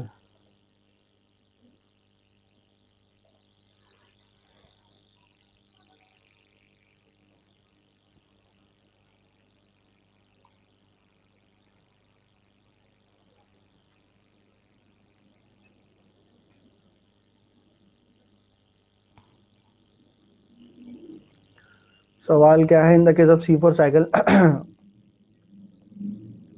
मेजोरिटी ने बताया है ऑप्शन डी, ऑप्शन डी बताया आप लोगों ने। लीडर बोर्ड पाए साइमा जी, अंशु जी, अनीत शर्मा, मोहम्मद इब्राहिम, मुस्कान, शरीका, अमिता, पूर्णिमा, सुमिता, विधि। सवाल है, in the case of C4 cycle के केस में कार्बोक्सिलेशन होती है बंडल शीट सेल्स में, डी कार्बोक्सिलेशन होती है मीजोफिल सेल्स में, ये गलत है, ठीक है। ऑप्शन सेकंड, रीजनरेशन होती है फॉस्फोनल पायरुवेट की बंडल शीट सेल में, गलत, मीजोफिल सेल्स में होती है। थर्ड, बाइकार्बोनेट फॉर्मेशन होती है बंडल शीट में, मीजोफिल में होती है। फोर्थ, कार्बोक्सिलेशन होती है मीजोफिल में, ठीक है। डी कार्बोक्सिलेशन होती है बंडल शीट में, ये भी ठीक है, तो ऑप्शन 4 करेक्ट है आपका। यू कैन सी हियर, ये आपका कार्बन डाइऑक्साइड है, ये मीजोफिल सेल है, ये बंडल शीट सेल है, और ये सेपरेटेड है स्पेशली, ठीक है, स्पेस में सेपरेटेड है, नॉट टेम्पोरली।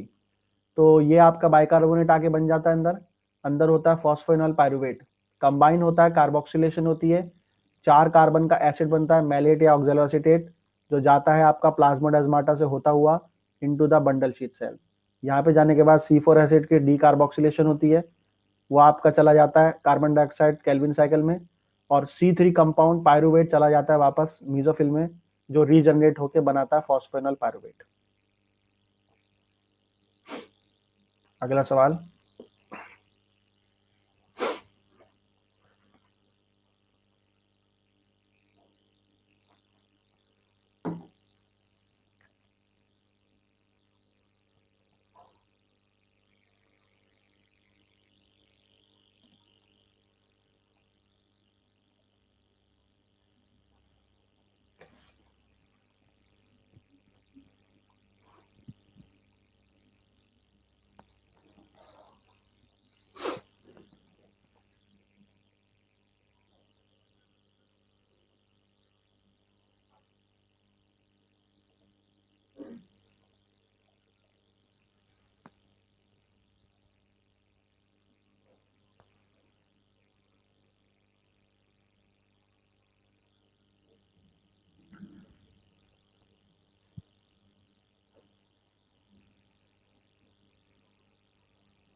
मेजोरिटी ने लगाया है बी ऑप्शन, 69%, 70% लगाया बी, पीपी कार्बोक्सिलेज। साइमा जी नंबर 1 है, देन अंशु, अनीत, मोहम्मद इब्राहिम, मुस्कान, विधि, शरीका, ज्योति, अमिता, पूर्णिमा। गलत लगा दिया आपने। In the C4 cycle, pyruvate pyruvate convert होता है फॉस्फोइनॉल पायरुवेट में, तो आपको दिखाया था मैंने, यहाँ पे देखिए, ये C3 पायरुवेट है और ये पायरुवेट है, इसे कन्वर्ट करता है डाइकाइनेज, जिसके बारे में बात करी थी मैंने कल, तो इसे करता है पायरुवेट फॉस्फोडाइकाइनेज, इस काम को करता है। चलिए, इसी बहाने नई बात सीख ली आपने।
सवाल ठीक से देख लिया था आपने? इनकरेक्ट पूछता है वो, इनकरेक्ट। मेजोरिटी ने बताया ए और सी। लीडर बोर्ड पे आए हैं Saima ji, Anshu, Anit, Mohammad Ibrahim, Muskan, Sagar, Vidhi, Sharika, Shazia, Jyoti, Amita. With respect to the C4 cycle, C4 cycle के रेस्पेक्ट में इनकरेक्ट स्टेटमेंट बताइए। पहली statement, conversion of malate to the pyruvic acid होता है क्लोरोप्लास्ट में in the bundle sheet cell. This statement is correct. Chloroplast में आपका वो कन्वर्ट होता है। Second statement, conversion of bicarbonate यानी CO2 और phosphoenol pyruvate into the oxalo acetic acid होता है क्लोरोप्लास्ट में इन द मीसोफिल। ये गलत है, वो साइटोसोल में होता है आपका। 3, conversion of oxalo acetic acid to the malic acid होता है क्लोरोप्लास्ट में इन द मीसोफिल सेल्स। ये बिल्कुल ठीक है। और डी कार्बोक्सिलेशन होता है जो मैलेट का, वो होता है क्लोरोप्लास्ट में of the bundle sheet cell. ये भी ठीक है। तो गलत है 2। यू कैन सी हियर, यहाँ पे आप देख सकते हैं, ये मैंने बात करी थी इसकी लोकेशंस की। CO2 आता है, कन्वर्ट होता है बाइकार्बोनेट में, PEP से लेता है, बनाता है ऑक्सैलो एसीटेट जो होता है साइटोसोल में। फिर ये जाता है क्लोरोप्लास्ट में, ऑक्सैलो एसीटेट कन्वर्ट होता है मैलेट में। फिर और ये हो रहा है मीसोफिल सेल के अंदर। देन मैलेट आपका जाता है प्लाज्मोडेस्माटा को क्रॉस करता हुआ into the bundle sheath cell और इसके क्लोरोप्लास्ट में जाता है, जहां पे मैलेट आपका कन्वर्ट होता है पायरुवेट में और CO2 चला जाता है केल्विन साइकिल में। ये पायरुवेट फिर अगेन जाता है क्लोरोप्लास्ट में और कन्वर्ट हो जाता है PEP में, देन आपका साइटोसोल में। एग्जाम के लिए इंपॉर्टेंट है ये।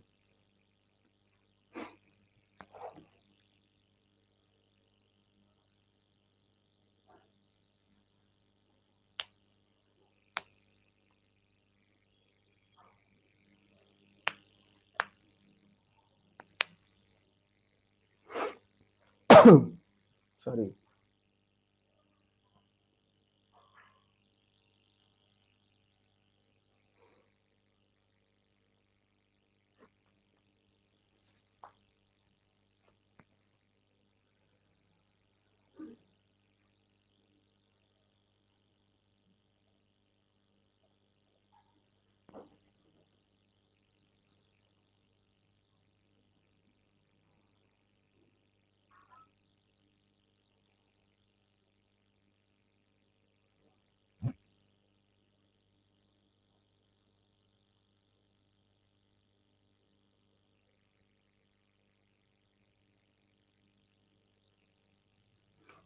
ओके, आप लोगों ने बताया है ऑप्शन डी 47%। चलिए, इसके बारे में वार्तालाप किया था हमने क्लास में।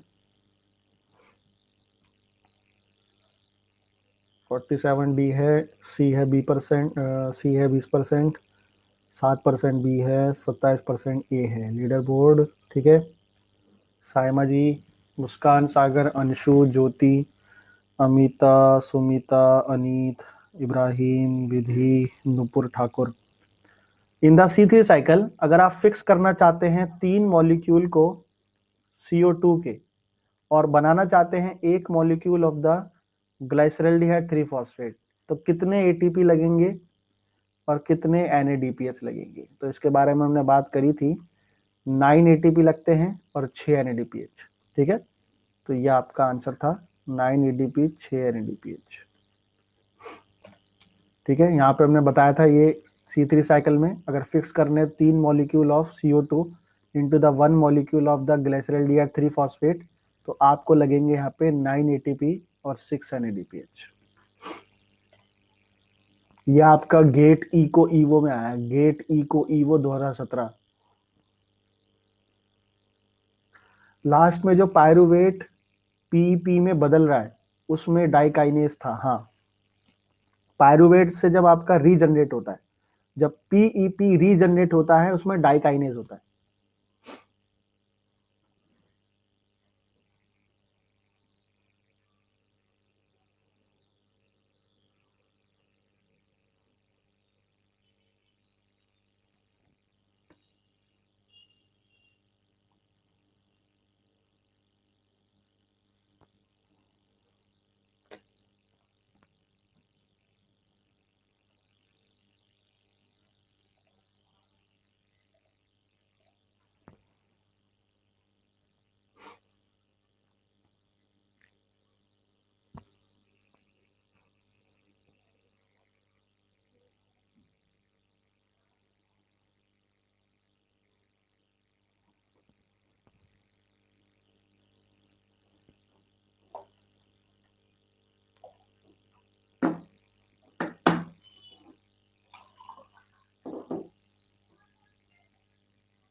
मेजॉरिटी बताती है B.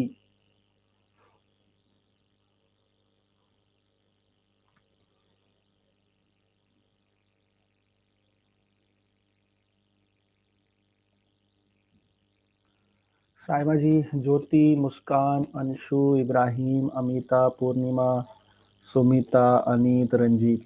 Which of the following combination of the leaf trait is most likely to be observed in the terrestrial plant community that occur in the low nutrient environment with the herbivory? तो कोई plant है आपका एक ऐसी condition में रहता है जहां पे न्यूट्रिशन कम है लेकिन हर्बीवोरी ज्यादा है। तो न्यूट्रिशन कम है तो उसके अंदर का न्यूट्रिशन भी कम होगा, उसके अंदर लो प्रोटीन्स मिलेंगे। और हर्बीवोरी है यानी किसी तरह का अटैक है तो केमिकल्स बनेंगे, डिफेंस केमिकल्स, सेकेंडरी मेटाबोलाइट्स हो गए या दूसरी चीजें हो गई, तो उसके अंदर हाई लेवल में मिलेंगे आपको सेकेंडरी मेटाबोलाइट लाइक कंपाउंड। तो ये होगा low level level of protein, high level of chemical defence, उस प्लांट के अंदर ये पाया जाएगा। Fine, C option. और ये आया है गेट इको ईवो 2017 में। ये भी गेट 2017 का है।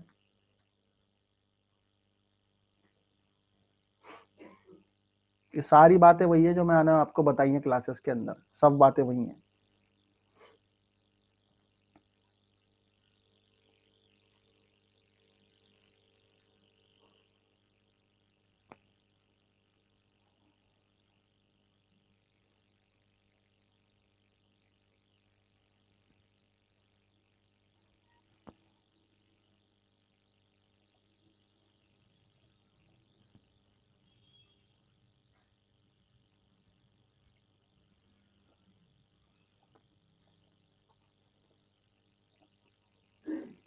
मेजोरिटी ने बताया option B, presence of auxin.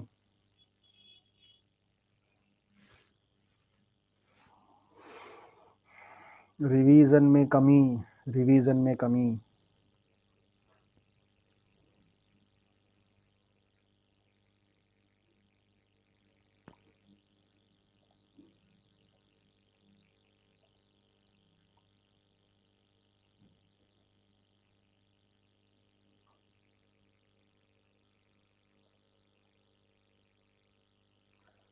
Leader board पर आए हैं साइमा जी, मुस्कान, सागर, इब्राहिम, अमिता, ज्योति, अंशु, अनीत, पूर्णिमा, सुमिता, रॉय।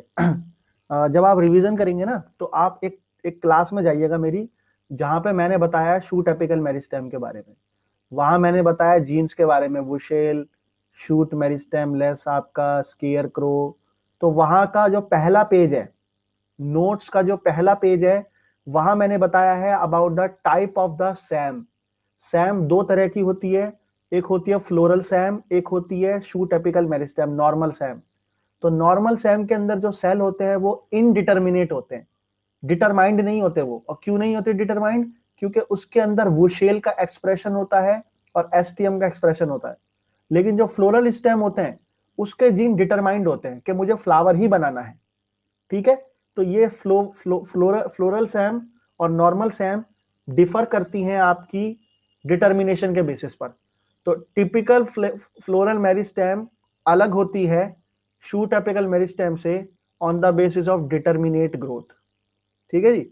ऑक्सिन तो दोनों में मिलेगा, ऑक्सिन का क्या मतलब है, ऑक्सिन तो आपका वहां भी सिंथेसाइज हो सकता है, फ्लोरल में क्यों नहीं हो सकता? ठीक है, ये गलत है। अगला सवाल है,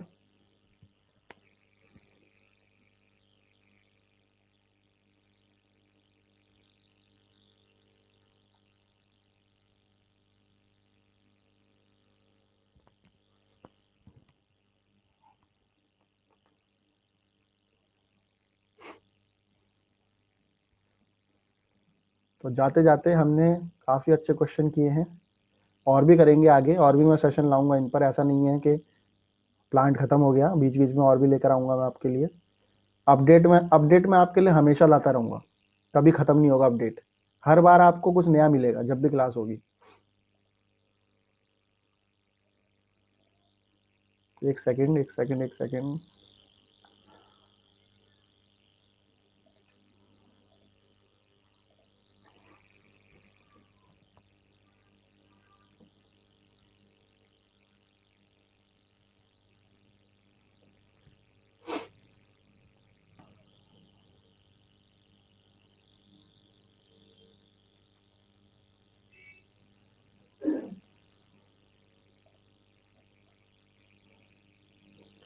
हाँ, आज जो था हमारा जो शेड्यूल था इस महीने का, इसमें ये हमारी लास्ट क्लास थी।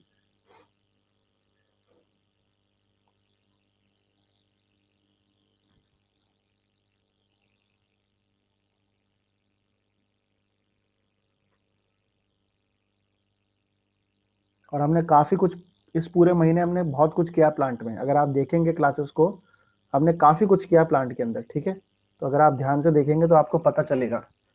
साइमा जी नंबर 1 है, इब्राहिम साहब, अमीता, ज्योति, मुस्कान, ठीक है, रंजीत, अंशु, पूर्णिमा, नुपुर, शाजिया। सवाल क्या कहता है? सी फॉर प्लांट में द केल्विन बेंसन बेशैम साइकिल, ये होती है आपकी बंडल शीट में, क्योंकि रूबिक्स को भी यहीं पर ही मिलेगा आपको, ठीक है। बंडल शीट सेल में होगा ये। डिटर्मिनेट ग्रोथ बताता हूं मैं आपको। देखिए, डिटर्मिनेट ग्रोथ का क्या मतलब होता है मोहम्मद इब्राहिम? डिटर्मिनेट का मतलब होता है डिटरमाइन हो जाना। डेवलपमेंटल बायोलॉजी में पढ़ते हैं इस कंसेप्ट को हम। कोई सेल अगर डिटरमाइंड है, फॉर एग्जांपल ये सेल है स्टेम सेल, ये डिटरमाइंड हो गया लिवर के लिए, तो चाहे कुछ भी हो जाए दुनिया, चाहे यहां से वहां हो जाए, ये लिवर ही बनाएगा। इसे कहते हैं डिटर्मिनेट ग्रोथ।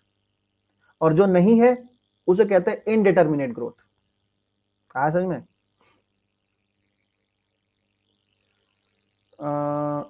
सर क्वेश्चन आप स्पेशल क्लास में कराते हैं न्यू या प्लस पे?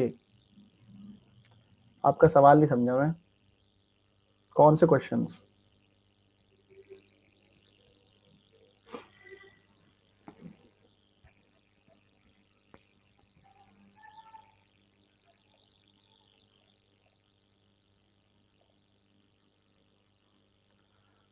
शरीका खान जी, कल मॉलिक्यूलर बायोलॉजी लेंगे हम, जो शेड्यूल में है वो पढ़ेंगे।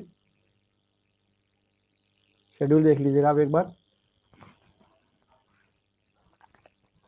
आपने तो रिवीजन किया ही नहीं ऐसा लग रहा है।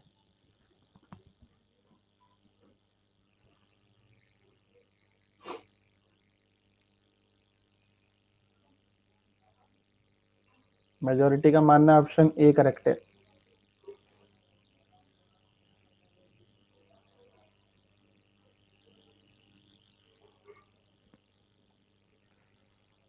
%50 ने लगाया ए। ध्यान से पढ़ो वहां क्या लिखा है। साइमा जी नंबर 1 है, Amita, Muskan, Ibrahim, Jyoti Yadav, Ranjit, Anshu, Purnima, Sumita, Nupur Thakur. Which one is true? True बताना है आपको। इसमें से कौन सा सही है केल्विन साइकिल के लिए? Option number 1, glycerol 3 phosphate generate होता है साइकिल में। ग्लिसरॉल नहीं होता, ग्लाइसरल्डिहाइड 3 फॉस्फेट होता है वो, ग्लाइसर एल्डिहाइड फॉस्फेट, ठीक है जी। ये गलत है। Second, CO2 is not consume, CO2 consume होती है, ये गलत है। Option number 4, ribose 5 phosphate, ribose नहीं है, वो है राइब्यूलोज। राइब्यूलोज 5 फॉस्फेट की कार्बोक्सिलेशन होती है, RUBP कहते हैं जिसे, और यूज होता है। और मैंने जब आपको केल्विन साइकिल पढ़ाई थी, मैंने बताया था केल्विन साइकिल को ये भी कहते हैं, ये भी कहते हैं, ये भी कहते हैं। तो वहां पे लिखा होगा रिडक्टिव पेंटोस फॉस्फेट साइकिल, तो ये सी सही है। समझ में आ रही है मेरी बात आपको? ठीक है, गेट 2017 का है।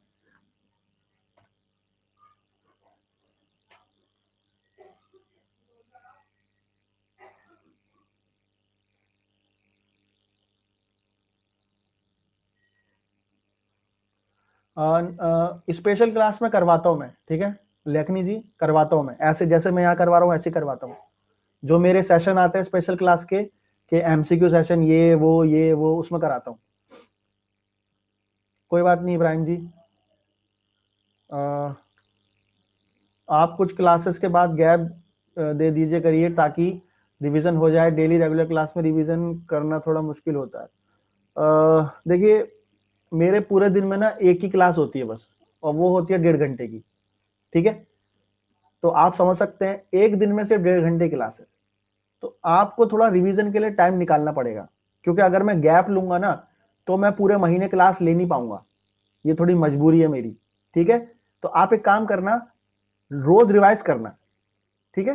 गैप ले, अगर मैं 1.5 घंटे की क्लास में गैप लूंगा ना तो ये थोड़ा अनजस्ट हो जाएगा, क्योंकि एक तो 1.5 घंटे की क्लास हो रही है, ऊपर से पूरा, समझ रहे हैं आप मेरी बात।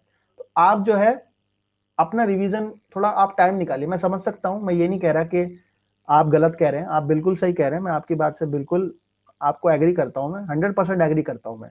लेकिन यहाँ पे ये बात है कि क्लास से फिर ले नहीं पाऊंगा मैं, है ना। अगर मैं महीने के अंदर गैप ले लिया तो मैं क्लास नहीं ले पाऊंगा। आपने देखा होगा मैं संडे को भी क्लास लेता हूँ, हालांकि संडे को मेरा मन नहीं करता, मैं सोचता हूँ मैं भी रेस्ट कर लूँ, लेकिन मैं सोचता हूँ कोई नहीं, एक क्लास ही तो है, 1.5 घंटे की तो बात है।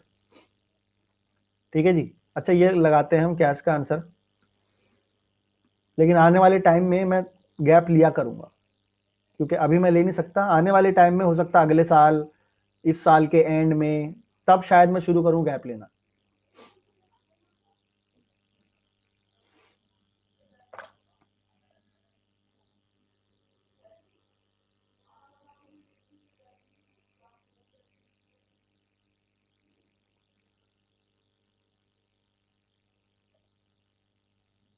तो यहाँ पे 50% डी लगाया है। लगता बिल्कुल नहीं पढ़ा आपने। ठीक है, चलिए कोई नहीं, होता है, आई कैन अंडरस्टैंड, मेरे साथ भी होता है, ये कोई बड़ी बात नहीं है।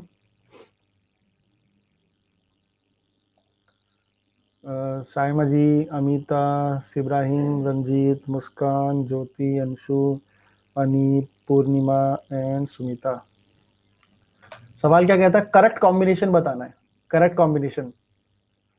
Option number P, cyclic electron flow, इसमें इन्वॉल्व होता है PS1, जिससे नेट प्रोडक्शन होता है एटीपी और एनएडीपीएच का। नहीं, सिर्फ एटीपी का होता है, एनएडीपीएच का नहीं होता। ये गलत है, बताया था मैंने आपको क्लास में। पी गलत, पी गलत है तो ए गया है और डी गया है। अगला क्या है, अगला है क्यू, साइक्लिक इलेक्ट्रॉन फ्लो में इन्वॉल्व होता है PS1 और एटीपी बनता है, बिल्कुल सही बात है, क्यू आंसर है। तो क्यू मेरा सी में दिखता है।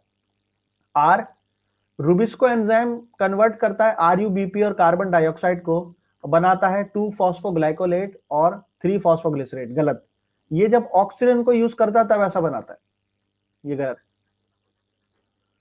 एस, रूबिस्को एंजाइम कन्वर्ट करता है आरयूबीपी को और O2 को इनटू द फॉस्फोग्लाइकोलेट और द फॉस्फोग्लिसरेट, जिसमें ग्लाइकोलेट चला जाता है फोटो रेस्पिरेशन में और पीछे के दरवाजे से आता है और केल्विन साइकिल में एंटर करता है। करेक्ट है ये, तो सही आंसर है सी। यह आया गेट 2018 में। मुस्कान जी बहुत बहुत धन्यवाद आपका, काफी बड़े बड़े शब्द हैं आपके। ठीक है, मैं तो बहुत छोटा आदमी हूँ, मैं तो इस लायक भी नहीं हूँ ये सब सुनूं मैं, लेकिन कोई बात नहीं, आपने इतना बोला तो मैं बहुत बहुत आभारी हूँ आपका, बहुत बहुत धन्यवाद। ठीक है, और मैं पूरी कोशिश करूंगा इसी तरह से आप सभी लोगों को एंटरटेन करता रहूं, पढ़ाता रहूं, मेरी पूरी कोशिश यही रहेगी। और कभी बाई चांस मुझसे किसी तरह की कोई गलती होती है तो मैं उसमें एडवांस में आपसे माफी चाहूंगा। ठीक है, तो कभी कभार कोई गलती हो जाए तो उसके लिए नजरअंदाज कर दीजिए करिए, क्योंकि हम भी इंसान हैं, कभी कभार गलती हो जाती है। ठीक है। सर मेरी 24 दिसंबर से ही क्लास मिस हो गई है और रिकॉर्डिंग पूरी नहीं हो पाई है। सुमिता रॉय जी, देखिए रिकॉर्डिंग आप पूरी करिए। देखिए 24 घंटे आपके पास, मैं मानता हूँ आप बिजी होते होंगे, लेकिन आपके पास एटलीस्ट 24 घंटे में से 2 घंटे तो निकल ही जाते होंगे दिन में कि आप एक क्लास देख पाए। तो आप उसको रिवीजन को जल्दी जल्दी करिए, जल्दी जल्दी निपटाइए आप उसे। ठीक है, एक बार कर लीजिए डिटरमाइंड होके, हार्डली 1 महीना भी नहीं लगेगा, उसके बाद आप एकदम शांत हो जाएंगे, फिर आराम से आप क्लास ले पाएंगे। वरना क्या होगा, ये सब जमा होता रहेगा। हाँ मैं समझ सकता हूँ।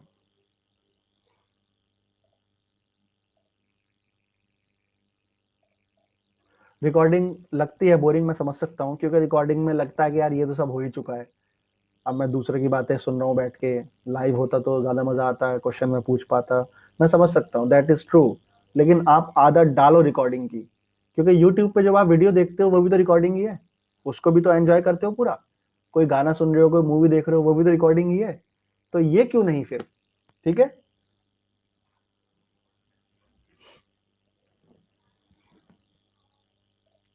लीडर बोर्ड पर आए हैं जी साइमा जी, अमिता, मोहम्मद इब्राहिम, रंजीत, मुस्कान, ज्योति, अंशु, अनीत, पूर्णिमा, शाजिया। C4 साइकिल में जो कन्वर्ट होता है pyruvate into the phosphoenol pyruvate, उसमें कितने एटीपी खर्च होते हैं? तो बताया था मैंने 2। ठीक है, आंसर इज 3।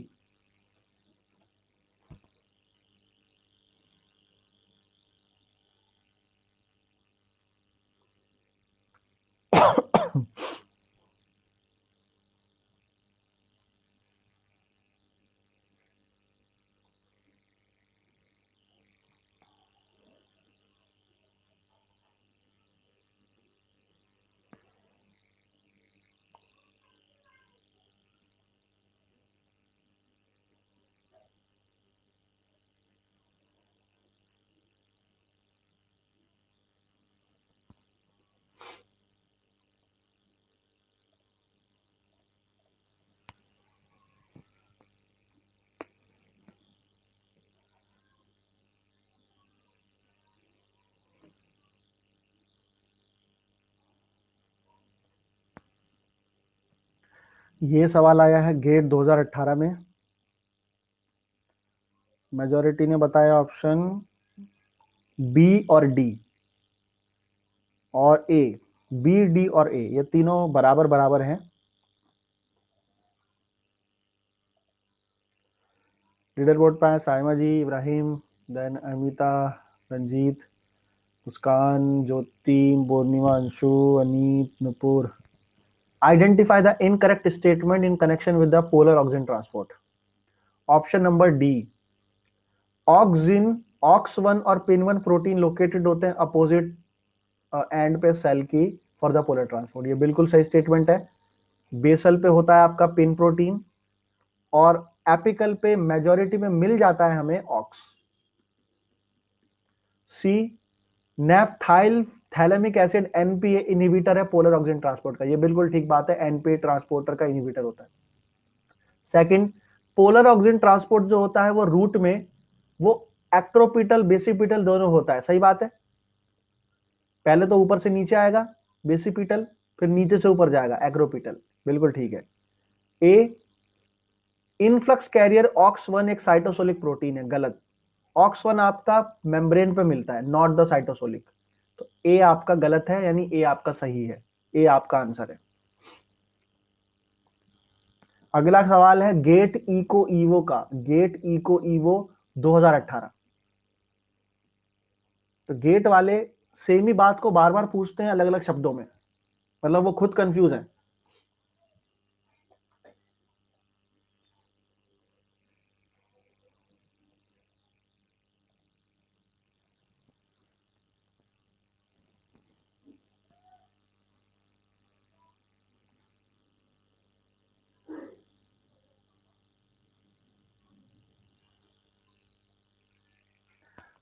बेसिपिटल, बेसिपिटल होता है टुवर्ड द बेस, यानी टॉप से बेस पर बेसिपिटल।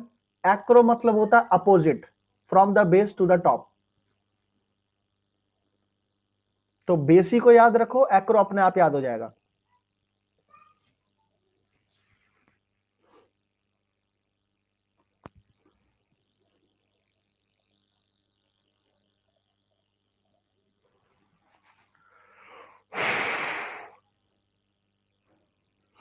कितना लंबा चौड़ा सवाल है ये, और इसमें कुछ भी नहीं है सवाल में।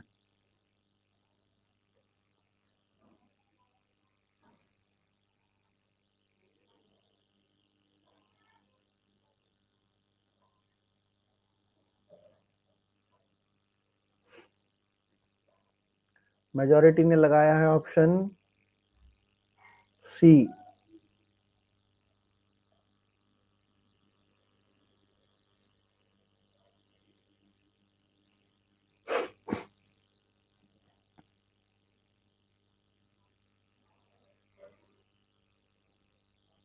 लीडर बोर्ड पे आते हैं। लीडर बोर्ड पे साइमा जी, इब्राहिम, अमिता, रंजीत, मुस्कान, ज्योति, यादव, पूर्णिमा, अंशु, अनीत, विधि।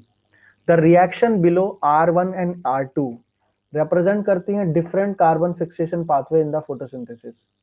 RUBP प्रेजेंट करता है राइबुलोज बिसफॉस्फेट को।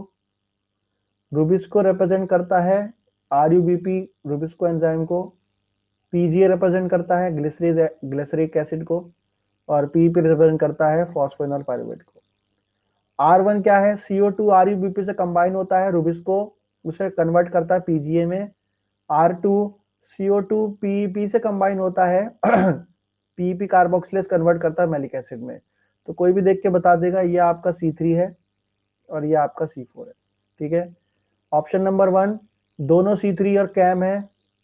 ऑप्शन नंबर 2 R1C4 है, नहीं R1C3 है। सी R1C3 है, हाँ। R2C4 है, हाँ। डी R1C4 और कैम है, ना। ठीक है, तो आंसर है सी। अगला सवाल है दिसंबर 2019 में आया है, और ये तो मैंने आपको डीसी में भी लिया था। ये सेम सवाल मैंने बनाया था और ये सेम सवाल 19 में आया।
ओके, 90% बताते हैं लोग रूट कैप को। Root cap root cap root cap. Leader board पे आए हैं Saima, then Mohammad Ibrahim, Amita, Ranjit, Muskan, Jyoti, Purnima, Anshu, Aneet, Vidhi. Which one of the following part of the root is involved in the gravity perception? तो हमने बताया था आपको रूट कैप, कॉल्यूमेला सेल, स्टेटोलिथ, ठीक है, अमाइलोप्लास्ट। रूट कैप पे होता है ग्रेविटी का परसेप्शन। अगला सवाल, ये दिसंबर 2019 में ये भी मैंने करवाया आपको, थोड़ा सा लॉजिक लगाना है बस।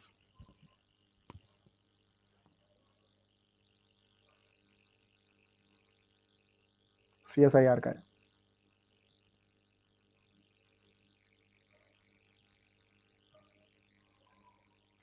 गेट प्लांट फिजियोलॉजी तो बिल्कुल होगा, गेट के सवाल आपको दिखा रहा हूं ना मैं, 100% होगा गेट प्लांट फिजियोलॉजी, बिल्कुल होगा। मैं हमेशा बोला है जिसने CSIR की तैयारी कर ली उसका गेट अपने आप हो गया। गेट में इतने टफ एग्जाम सवाल भी नहीं आते।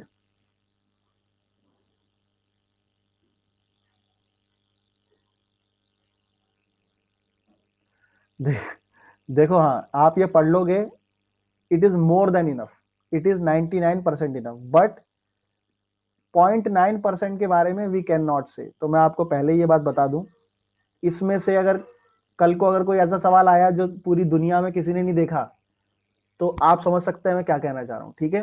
तो कभी कभार ऐसे सवाल भी आते हैं जो किसी ने नहीं देखे, तो उन सवालों के बारे में बात नहीं कर रहा मैं, बाकी सबके बारे में बात कर रहा हूं, ठीक है। तो ये आप पढ़ सकते हो, और अपनी सेल्फ स्टडी को बनाए रखो, अपनी तरफ से भी नई नई चीजें पढ़ते रहो, ठीक है।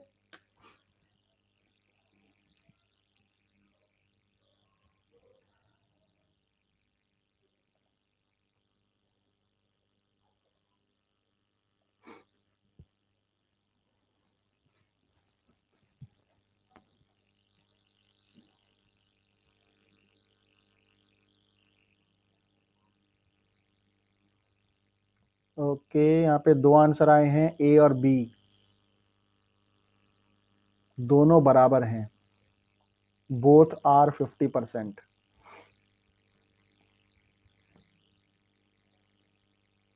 जिसमें से बी को बताया जा रहा सबसे ज्यादा।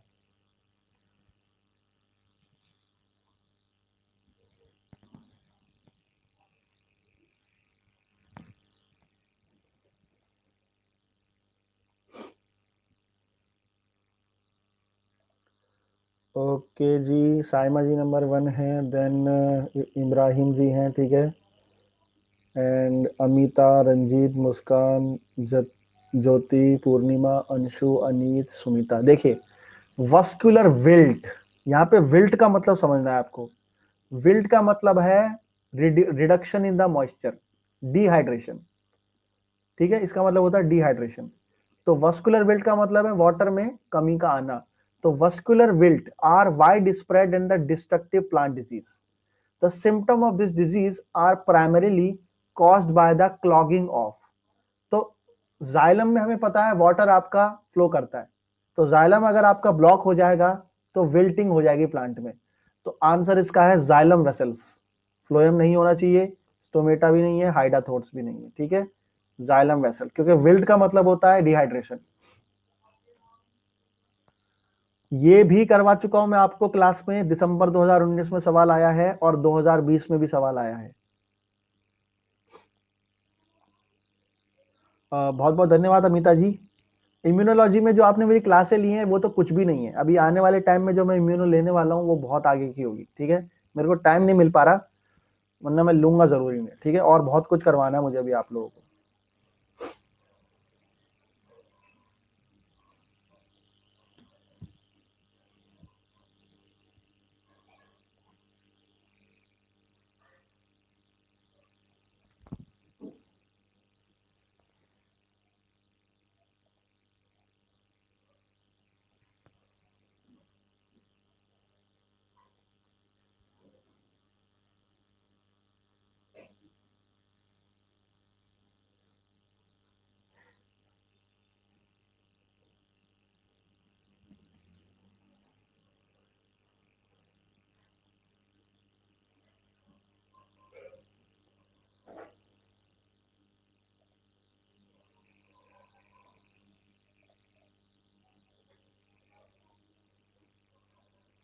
थैंक यू सो मच लेखनी जी, बहुत बहुत धन्यवाद। इनहेरिटेंस बायोलॉजी की भी क्लास देख सकते हैं आप, उसमें भी मैंने बहुत कुछ करवाया,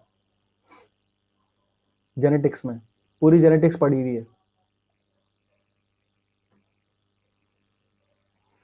इस बार जो सवाल आए हैं single cross double cross over के, वो पूरा कंसेप्ट मैंने वहां पढ़ाया, वहां पे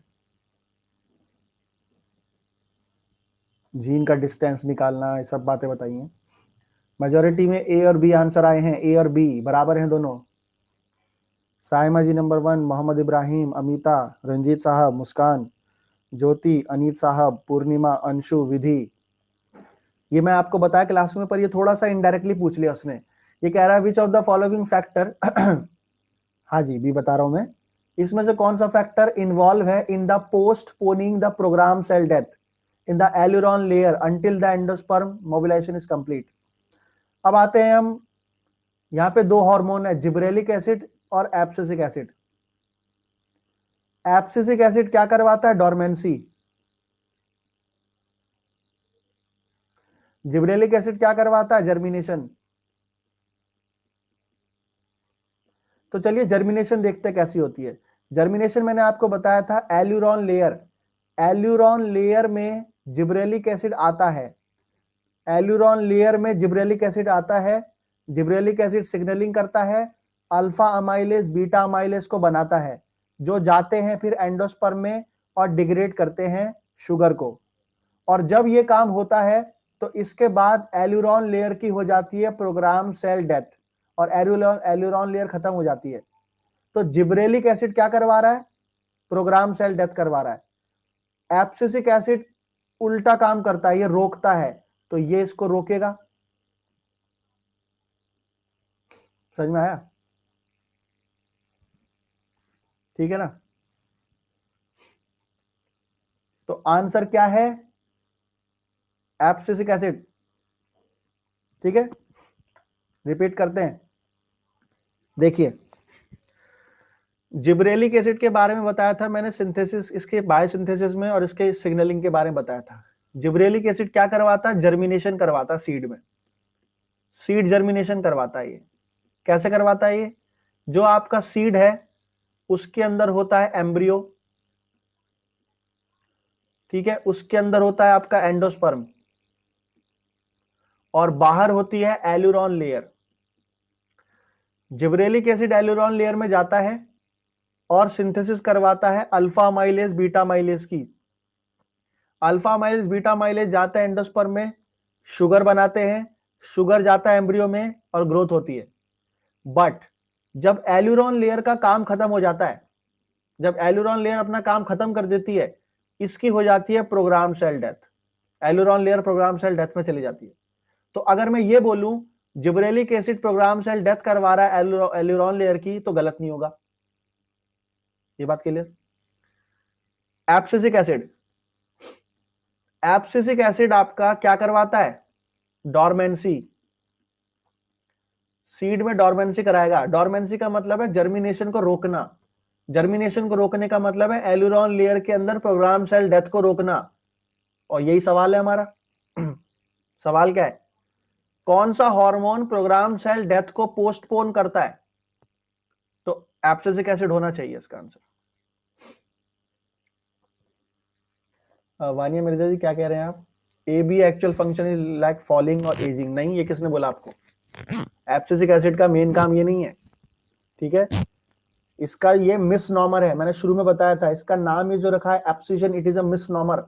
शुरुआत में जब इसकी बारे में पता चला था तो ऐसा माना गया था कि एब्सिशन करता है, लेकिन एब्सिशन इसका माइनर रोल है।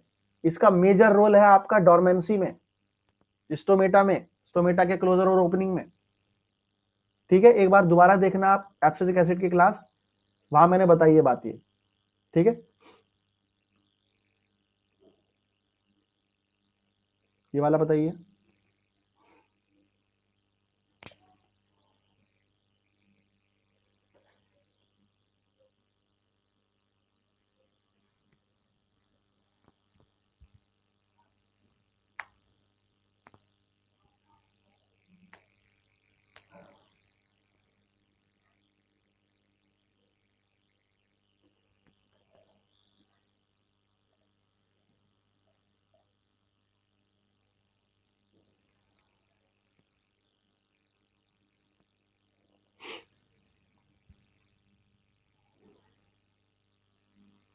ओके जी, वेरी गुड।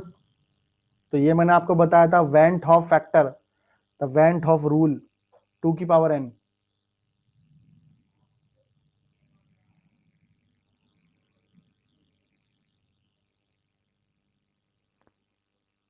मेजोरिटी ने बताया ऑप्शन 3। ओके, साइमा जी हैं, इब्राहिम जी हैं, Ranjit, Amita, Jyoti, Muskan, Anit, Purnima, Anshu, Sumita. A compound has 3 chiral carbons, तो बताइए कितने पॉसिबल स्टीरियो आइसोमर्स होंगे? तो according to the van't Hoff rule, इसका फॉर्मूला होता है 2 की power n, and n is the number of chiral carbons. तो ये हो जाएगा 2 इंटू 2 इंटू 2, 2 दूनी 4 दूनी 8, 8, और ये हो जाएगा हमारा आंसर। ठीक है जी, चलिए बहुत बहुत धन्यवाद। मिलते हैं फिर किसी और दिन किसी और क्लास में। आप सभी लोगों को हैप्पी न्यू ईयर। ठीक है, ऑलराइट, बहुत बहुत धन्यवाद।